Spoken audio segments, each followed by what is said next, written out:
حضرت مفتی سعیدی صاحب، حضرت عطار کا اتنا اثر ہوا کہ بعد کے زمانوں میں کوئی 25-30 سے زیادہ لوگوں نے عطار کا تخلص رکھا اور ان کی تصانیف بھی حضرت شیخ عطار سے منسوب ہو گئیں۔ اس سے قطع نظر خود حضرت عطار کی اپنی تصانیف جو مستند ہیں، جن کا آپ نے خود ذکر فرمایا ہے، وہ بھی کثیر تعداد میں ہیں۔ یہ بھی توفیق الہی ہے اور تائید ایزدی کے بغیر یہ ممکن کوئی نہیں ہوتا۔ تذکرۃ الاولیاء دیکھ لیجئے آپ، رباعیات کا آپ نے اپنا دیوان مختار نامہ کے نام سے الگ مرتب فرمایا، یہ بھی ابتکار ہے، ارشاد فرمائیے۔ جی، اس سے ایک تو یہ اندازہ ہوتا ہے کہ یہ جو ہمارے اکابر گزرے ہیں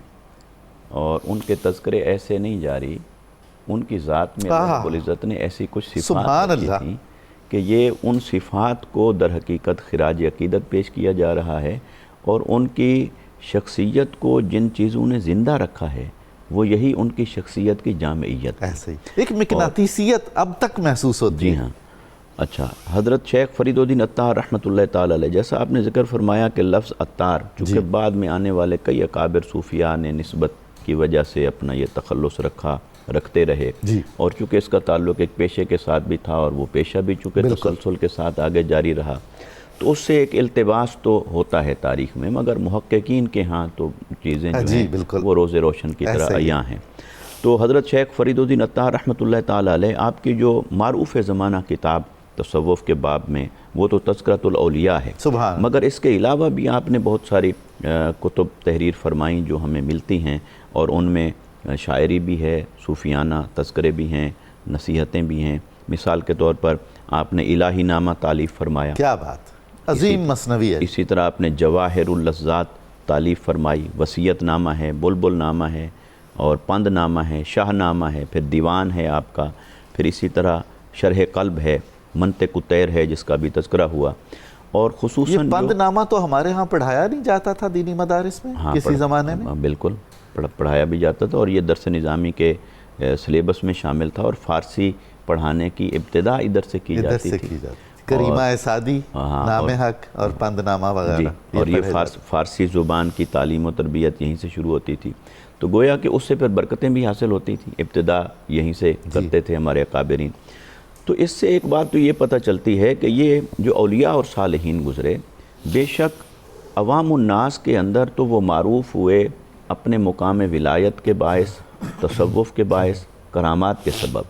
لیکن یہ کرامات ان کی زندگی کا ایک چھوٹا سا حصہ ہے۔ واہ واہ، اس میں عوام کی کشش ہو سکتی ہے بے شک، مگر خواص جب دیکھتے ہیں ان ہستیوں کو، ان کی شخصیت کو، تو انہیں ان کی شخصیت کے اندر وہ جواہر نظر آتے ہیں کہ جنہوں نے ان کی شخصیت کو ایک حقیقت جاویداں بنا دیا ہے، اور یہی وجہ ہے کہ یہ جو اولیاء اور صالحین گزرے، اور آج کا یہ جو تصور بلکہ ایک فتنہ پیدا کیا جا رہا ہے، وہ یہ کہ شاید یہ جو اولیاء اور صالحین ہوتے تھے ان کا تعلیم و تعلم سے کوئی تعلق نہیں تھا، شاید ان کا علم سے اور علوم سے کوئی تعلق نہیں تھا۔ یہ بہت ضروری بات آپ ارشاد فرما رہے ہیں، اس غلط فہمی کا ازالہ بہت لازم ہے، اور یہ محض غلط فہمی نہیں ہے، یہ فتنہ بھی ہے ساتھ ساتھ۔ جی، اور کچھ لوگ غلط فہمی کا شکار ہو جاتے ہیں، مگر کچھ لوگ جان بوجھ کے اس کو پروپیگیٹ کرتے ہیں۔ تو حقیقت یہ ہے کہ جتنے اکابرین اولیاء اور صلحاء گزرے، وہ اپنے دور کے بہترین عالم تھے، بہترین استاذ تھے، بہترین مدرس تھے، بہترین مصنف تھے، اور حدیث میں، تفسیر میں، فقہ میں، منطق و فلسفہ میں، علوم ظاہری میں، علوم باطنی میں ان کا ایک مقام ہوتا تھا۔ ہاں، وجہ شہرت کوئی ایک بن جاتی ہے، تو وہ وجہ شہرت کا ہونا یہ معنی نہیں رکھتا کہ وہ باقی صفات ان کی زائل ہو گئیں، تو لہٰذا یہ بھی جامع صفات ہوتے تھے۔ اب کتاب جو تذکرۃ الاولیاء ہے، اگر اس کے اعتبار سے ہم دیکھیں تو آپ نے اپنے سے قبل گزرنے والے جو اولیاء اور صوفیاء تھے ان کے احوال کو آپ نے جمع فرمایا، اور یہ کتاب چونکہ آپ نے 13ویں صدی عیسوی میں لکھی، اور چونکہ آپ کی اپنا 13ویں صدی عیسوی اور 6 صدی ہجری یہ آپ کا زمانہ مبارک بنتا ہے، تو آپ نے اس کے اندر یہ کتاب لکھی اور اس سے قبل کے صوفیاء کا تذکرہ لکھا، مگر جہاں سے شروع فرمایا وہ حضرت امام جعفر الصادق رضی اللہ تعالیٰ عنہ آپ کے تذکرے سے آپ نے شروع فرمایا، پھر حضرت اویس کرنی رحمۃ اللہ تعالیٰ علیہ ان کا ذکر فرمایا،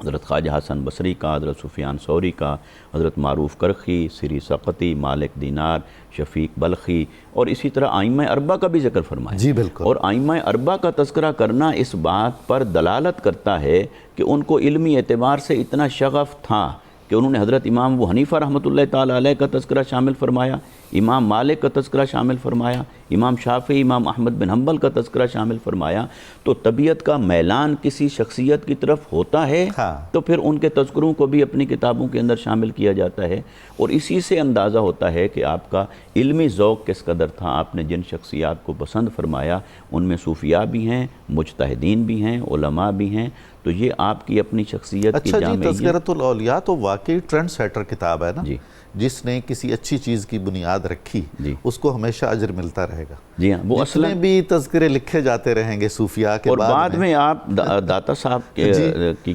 بلکہ وہ ان سے قبل کی ہے اور بعد میں کئی لوگوں نے لکھے اور انہوں نے اسلوب وہی رکھا کہ بزرگوں کے تذکرے لکھے، اس میں ان کے احوال بھی ہیں، عادات بھی ہیں، نصیحتیں بھی ہیں، واقعات بھی ہیں، اور اس سے پھر عملی زندگی کی بہت ساری روشنی میسر آتی ہے زندگی گزارنے کے لیے۔ تو یہ ان حضرات کے اگر ہم ان لٹریچر کو پڑھیں تو یقیناً یہ بہت بڑا خزانہ ہے جس سے ہمارے ظاہر اور باطن کی اصلاح ہو سکتی ہے اور ہماری زندگیاں سنور سکتی ہیں۔ سبحان اللہ۔